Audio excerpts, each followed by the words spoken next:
दोस्तों, मैं हूं अखिलेश प्रताप और आप देख रहे हैं अपना यूट्यूब चैनल विजिलेंट क्लासेस। तो आज हम फिर से तैयार हैं एक बेहतरीन टॉपिक के साथ। ठीक है, तो देखिए आज हम करने वाले हैं बेटा दो समांतर प्लेटों के y तथा बीच में वैद्युत क्षेत्र की तीव्रता। दो समांतर प्लेटों के y तथा बीच में वैद्युत क्षेत्र की तीव्रता। जैसे मेरे पास ये दो प्लेटें हैं, ठीक है, ध्यान से देखना। मेरे पास ये दो प्लेटें हैं, इन दो प्लेटों के समांतर रखिए एक दूसरे के, ठीक है। इन दो प्लेटों के इस बिंदु पर वैद्युत क्षेत्र की तीव्रता का मान कितना होगा, इस बिंदु पर वैद्युत क्षेत्र की तीव्रता का मान कितना होगा और इस बिंदु पर वैद्युत क्षेत्र की तीव्रता का मान कितना होगा, यानी इस बिंदु पर, इस बिंदु पर, इस बिंदु पर। ठीक है, समझ रहे होगे। मैंने दो प्लेट रखी है, तो दो प्लेटों में मुझे इस बिंदु पर वैद्युत क्षेत्र की तीव्रता, इस बिंदु पर वैद्युत क्षेत्र की तीव्रता और इन दोनों के बीच में वैद्युत क्षेत्र की तीव्रता का मान कितना होगा वही हम निकालने वाले हैं। तो देखते हैं, ठीक है। तो सबसे पहले हम क्या बनाएंगे, दो समांतर प्लेटें बनाएंगे। देखिए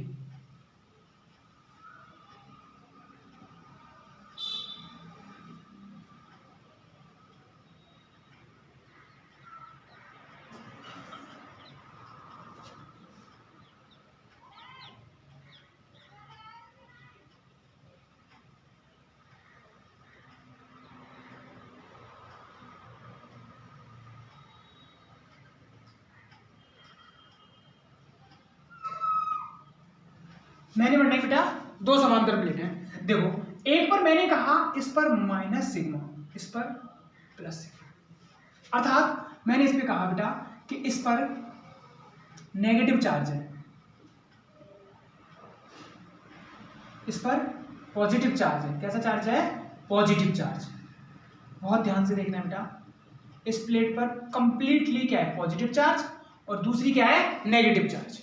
अब देखो मैंने ये देखा तो इनका जो मैं सरफेस पृष्ठीय आवेश घनत्व जो है मान ले रहा हूं, इनका माना इस पर कितना होगा माइनस का सिग्मा, इस पर कितना होगा बेटा प्लस का सिग्मा। कोई दिक्कत किसी को। अब देखो मुझे निकालना है ये सिग्मा है क्या, पृष्ठीय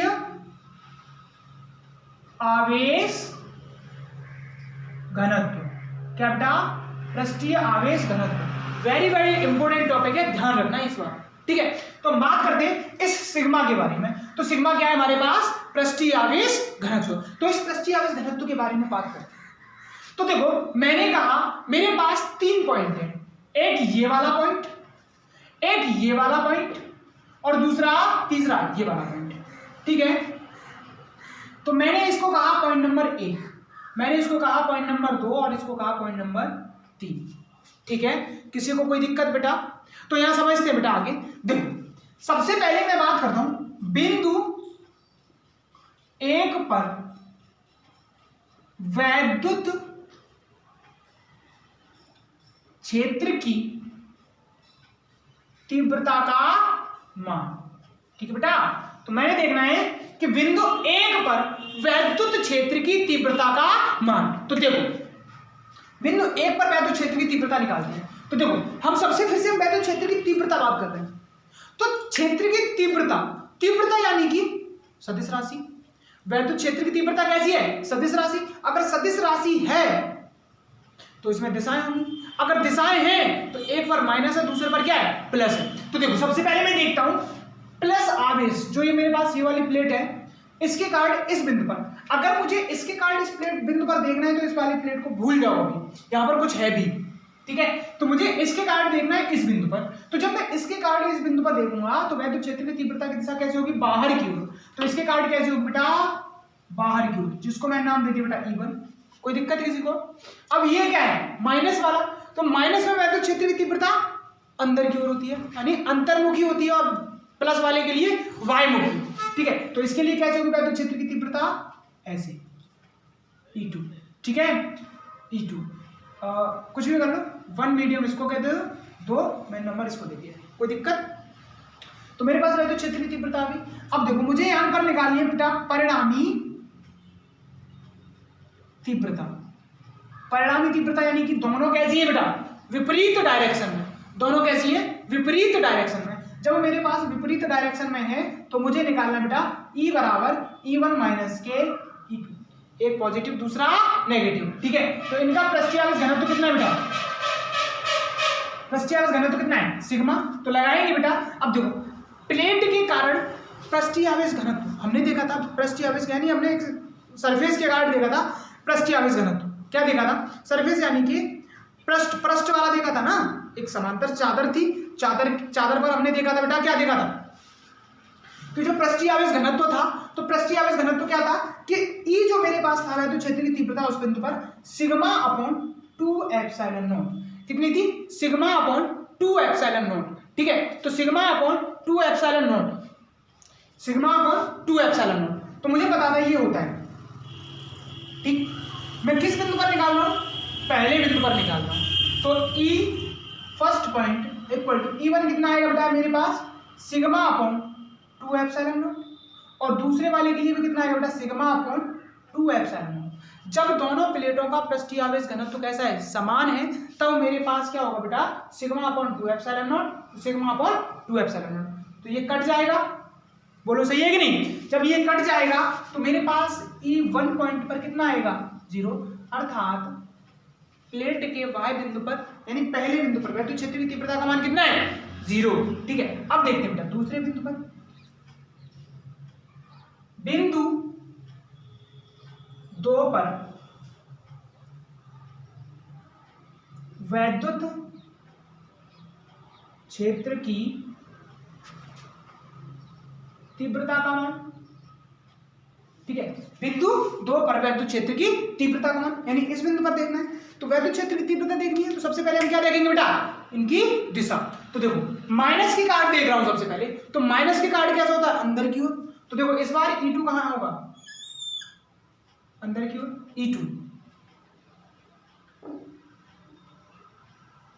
E2 अंदर की ओर। इस प्लस के कार्ड मुझे देखना है इस बिंदु पर, तो इससे कैसे होगा बाहर की ओर, तो ऐसे कैसे होगा बेटा बाहर की ओर, क्या होगा ये E1, बोलो सही है कि नहीं। यहां पर E1 और E2 मैंने इसके कार्ड देखा, तो E1 बाहर की ओर और E2 अंदर की ओर। E2 किसके कार्ड है माइनस प्लेट के कारण, और E1 किसके कार्ड है प्लस प्लेट के कारण। तो माइनस प्लेट के कारण वैद्युत क्षेत्र की तीव्रता माइनस आवेश की ओर होती है, प्लस के कारण प्लस से बाहर की ओर होती है, तो वही हमको देखना है बेटा E2 और E1। तो परिणामी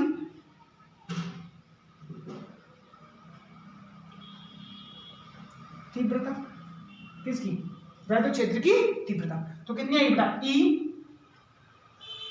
दूसरे बिंदु पर कितना आएगा बेटा E2 माइनस E1, ठीक है। देखो E2 बराबर कितना है सिग्मा अपॉन 2 एप्सिलॉन नॉट इसके लिए होगा, minus sigma upon 2 epsilon not इसके लिए होगा, कट जाएगा, तो E2 कितना आएगा बेटा 0, E2 कितना आया 0। किसी को कोई दिक्कत, यहां तक किसी को दिक्कत नहीं हुई होगी। अब देखो तीसरा वाला करते हैं बेटा, बहुत ही ध्यान से समझना है, ये वाला ठीक है। अब देखो बिंदु 3 पर वैद्युत क्षेत्र की तीव्रता, ठीक है। बिंदु 3 पर वैद्युत क्षेत्र की तीव्रता, बिंदु 3 ही है।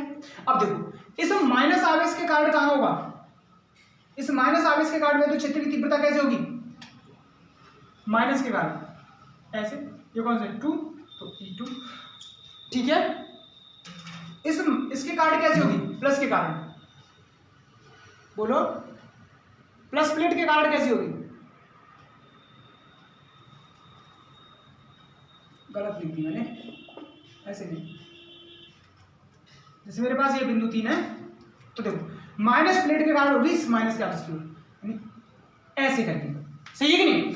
इस माइनस के कारण क्या होगी ऐसे करके, और दूसरी वाली प्लेट के कारण भी क्या होगी बेटा इसी बिंदु पर, ये कितना हो जाएगा बेटा E2 है ना, और प्लस वाली भी क्या करेगी इसी दिशा में भेजेगी, क्योंकि आप खुद से दूर भेजेगी, तो इसके कारण भी यही पे होगा कितनी E1, कोई दिक्कत। तो मेरे पास E2 और E1 तीनों एक ही बिंदु पर है, मतलब एक ही दिशा में है, और जब एक ही दिशा में होते हैं तो क्या होते हैं बेटा प्लस होते हैं, जब विपरीत दिशा में होते हैं तो क्या होते हैं माइनस होते हैं। तो देखो बेटा परिणामी वैद्युत क्षेत्र की तीव्रता यानी परिणामी तीव्रता की बात करते हैं, परिणामी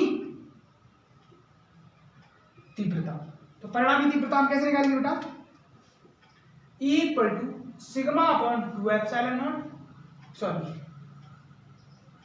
E1 प्लस E2, क्योंकि दोनों एक ही दिशा में, यहाँ विपरीत दिशा में थे तो माइनस आए थे मेरे पास, ठीक है। अब यहाँ पर दोनों एक ही दिशा में तो क्या आएंगे बेटा, प्लस आएंगे। तो देखो बेटा कितना आएगा मेरे पास, E इक्वल टू E1 की वैल्यू कितनी, sigma upon 2 epsilon naught plus sigma upon 2 epsilon not. कितना आएगा बेटा, 2 सिग्मा अपॉन 2 एप्सिलॉन नॉट। 2 से 2 कट जाएगा तो E इक्वल टू कितना आएगा, सिग्मा अपॉन एप्सिलॉन नॉट। तो दो प्लेटों के मध्य वैद्युत क्षेत्र की तीव्रता का मान कितना आता है बेटा, सिग्मा अपॉन एप्सिलॉन नॉट। बहुत अच्छे से इस फॉर्मूले को याद रखना बेटा, इसके बिना संधारित्र नहीं कर पाओगे, ठीक है।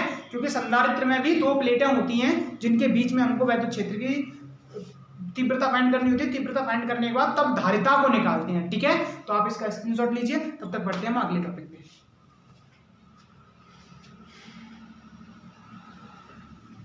ठीक है बेटा, ले लिया होगा स्क्रीनशॉट, आगे बढ़ते हैं अगले टॉपिक पे, ठीक है। तब तक तो अगले टॉपिक पे आते हैं बेटा। अगला टॉपिक है मेरे पास समांतर प्लेट संधारित्र की धारिता। समांतर प्लेट संधारित्र की धारिता। देखो सबसे पहले हम बात करते हैं बेटा समांतर प्लेट संधारित्र की धारिता। तो धारिता के बारे में पहले सीखते हैं। तो धारिता क्या कहती है हमसे, धारिता कहते हैं किसी भी, जैसे कि हम क्या है कि आवेश धारण करने की क्षमता, किसी वस्तु के आवेश धारण करने की क्षमता को क्या कहते हैं बेटा, धारिता कहते हैं।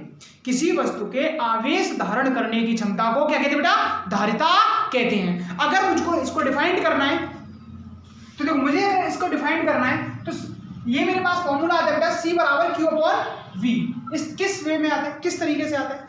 अब देखो मेरे पास जितना, मैंने विभव को पढ़ा था बेटा, बहुत अच्छे से पढ़ा था कि नहीं। विभव को मैंने देखा था कि जो मेरे पास बिंदु आवेश के कारण विभव आया था तो वो V आया था, V बराबर KQ upon R square, sorry KQ upon R।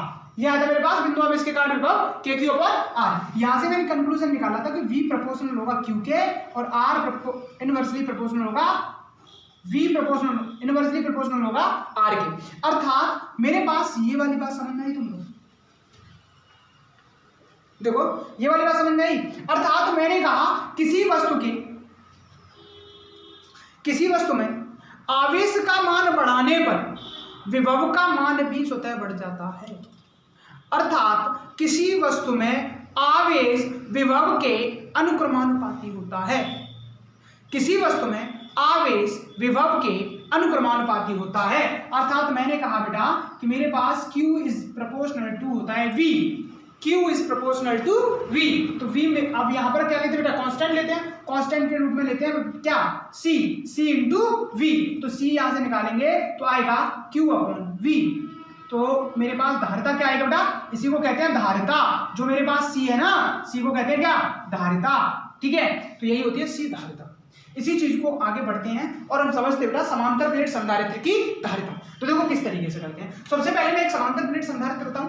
समांतर प्लेट संधारित्र क्या होता है कि जिसमें दो समांतर प्लेटें होती हैं जो उनकी बहुत ही अल्प डिस्टेंस पर रखी रहती है, ठीक है। दो समांतर प्लेटें जितनी कम दूरी पर रखी होंगी, जितनी कम दूरी पर व्यवस्थित होगी, समांतर प्लेट संधारित्र उतना ही अच्छा होगा। अभी हम प्रूव करेंगे कैसे, ठीक है। तो यानी देखो दो प्लेट होंगी जो एक दूसरे के समांतर रखी होंगी, ठीक है। तो देखो सबसे पहले मैं बनाता हूँ बेटा दो प्लेट है। तो मेरे पास कंप्लीटली एक्सप्लेन करने के लिए समय नहीं है, वरना मैं तुमको कंप्लीटली एक्सप्लेन कर दूं। इसके बाद जो सीरीज चलेगी उसमें हम कराएंगे इसको कंप्लीट, पूरी फिजिक्स एक साथ पढ़ाएंगे, ठीक है। यूट्यूब के जरिए से कंप्लीट सिलेबस होगा तुम्हारा, बिल्कुल बाय हेडिंग पूरा का पूरा, ठीक है। तो हम वही करने वाले हैं। तो इससे पहले हम समझते हैं बेटा कि दो प्लेटें लेते हैं, इसमें एक धनावेशित प्लेट और दूसरी ऋणावेशित प्लेट। तो धनावेशित प्लेट और ऋणावेशित प्लेट को T दूरी पर व्यवस्थित कर देते हैं। कितनी दूरी पर बेटा, D। इनके मध्यस्थ दूरी ये ऐसे करके रखी है, तो इनके बीच की दूरी कितनी बेटा, D। इनके बीच की दूरी कितनी, D दूरी पर मैंने इनको व्यवस्थित कर दिया। कितनी दूरी पर बेटा, D दूरी पर। अगर मैंने कहा कि मेरे पास इस पर कौन सा आवेश है, माइनस, चलो एक ही लिख दे रहा हूं मैं, इस पर कौन सा है माइनस Q, इस पर कौन सा है प्लस Q। बताइए, इस पर मेरे पास माइनस आवेश और दूसरे पर प्लस आवेश। ऐसे मत लिखो, मजा नहीं आ रहा।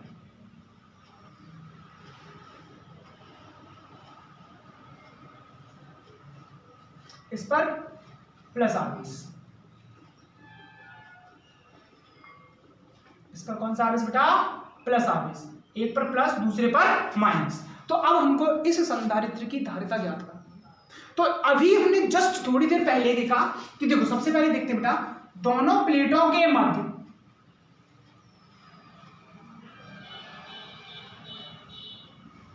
माध्य क्या बेटा, वैद्युत क्षेत्र की तीव्रता, वैद्युत क्षेत्र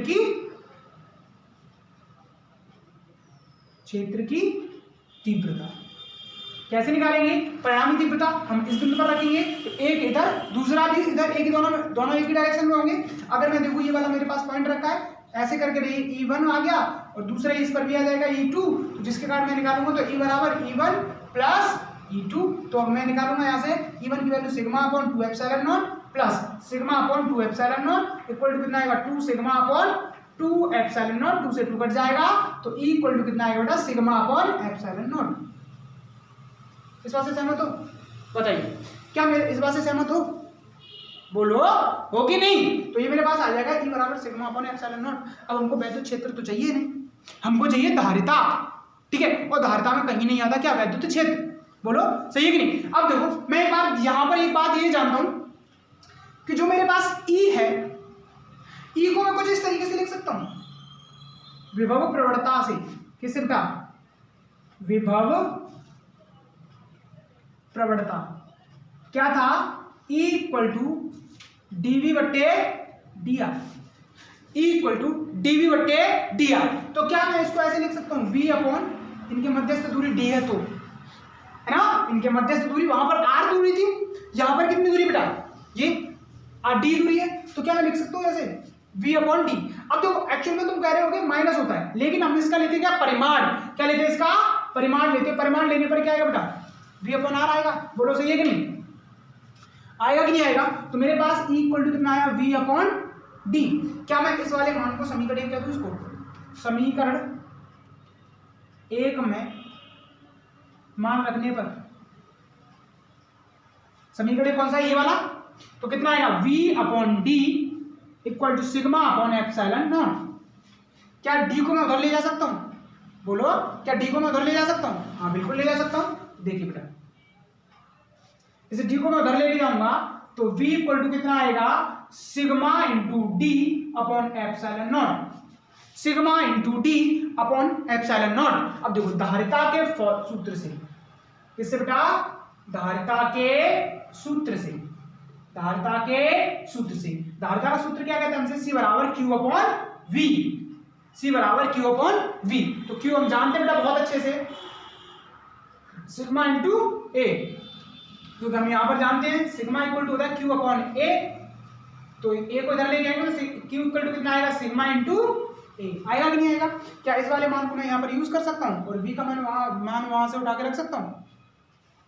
देखो बेटा C बराबर कितना आएगा sigma into A upon sigma into D upon epsilon not, sigma into D upon epsilon not. Sigma से सिग्मा कट जाएगा, एप्सिलॉन नॉट कहां जाएगा? ऊपर। तो C इक्वल टू कितना आएगा A epsilon naught upon D। कितना है बेटा? A epsilon naught upon D। तो मेरे पास कितना है बेटा?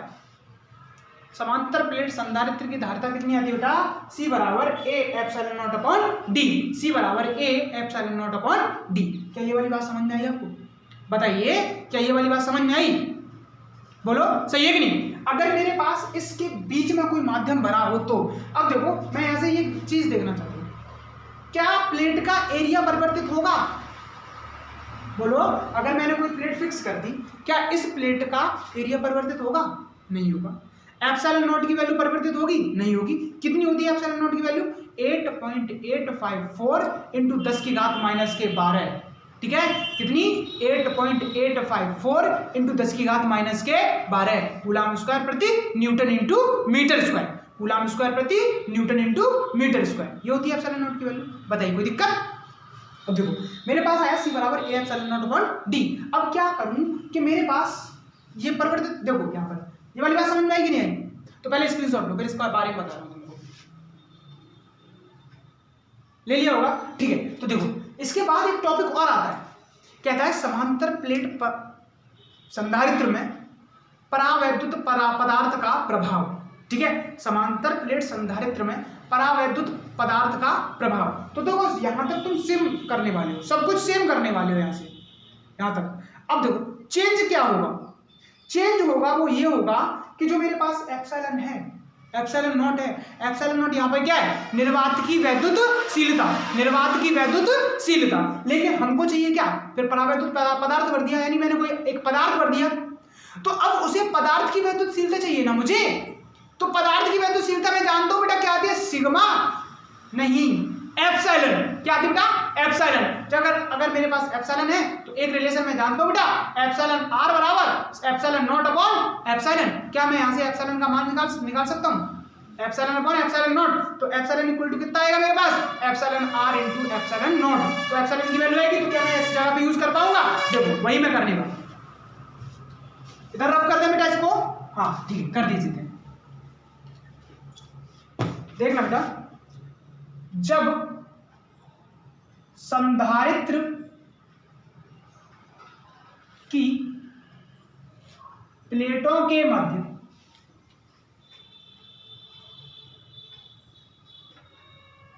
परावैद्युत पदार्थ भरा हो तो ठीक है, तो मेरे पास एप्सिलॉन नॉट की जगह क्या आ जाएगा बेटा, एप्सिलॉन आ जाएगा। बस कितना आएगा बेटा, एप्सिलॉन नॉट की जगह सिर्फ एप्सिलॉन। तो मैं जान दूं धारिता का फॉर्मूला कितना निकला मेरे पास, ए एप्सिलॉन अपॉन डी। बोलो ए एप्सिलॉन अपॉन डी। तो फिर धारिता को परिवर्तित कर दूं, मैंने इसको कह दिया सी नॉट। बोलो या सी नॉट कह दूं इसको, मैंने इस धारिता को कह दिया क्या बेटा, C nought, A epsilon upon D. तो सी नॉट इक्वल टू मेरे पास कितना आएगा, मैं जानता हूं बेटा क्या, एप्सिलॉन आर बराबर एप्सिलॉन अपॉन एप्सिलॉन नॉट। ये होता है कि नहीं होता, क्या मैं एप्सिलॉन का मान निकाल सकता हूं यहां से, तो epsilon R into epsilon nought आ जाएगा कि नहीं आ जाएगा। एप्सिलॉन आर होगा बेटा परावैद्युतांक, एप्सिलॉन आर क्या बेटा, परावैद्युतांक या आपेक्षिक वैद्युतशीलता। तो देखो बेटा यहां पर मैंने लिखा ये, तो क्या मैं यहां पर लगा सकता हूं बेटा, सी नॉट इक्वल टू कितना आएगा, A epsilon R into epsilon naught upon D. क्या मैं इसको ऐसे लिख सकता हूं, A epsilon naught upon D into epsilon R. बताइए सही है कि नहीं। अब देखो यहां पर मैं इसको रफ कर रहा हूं साइड में,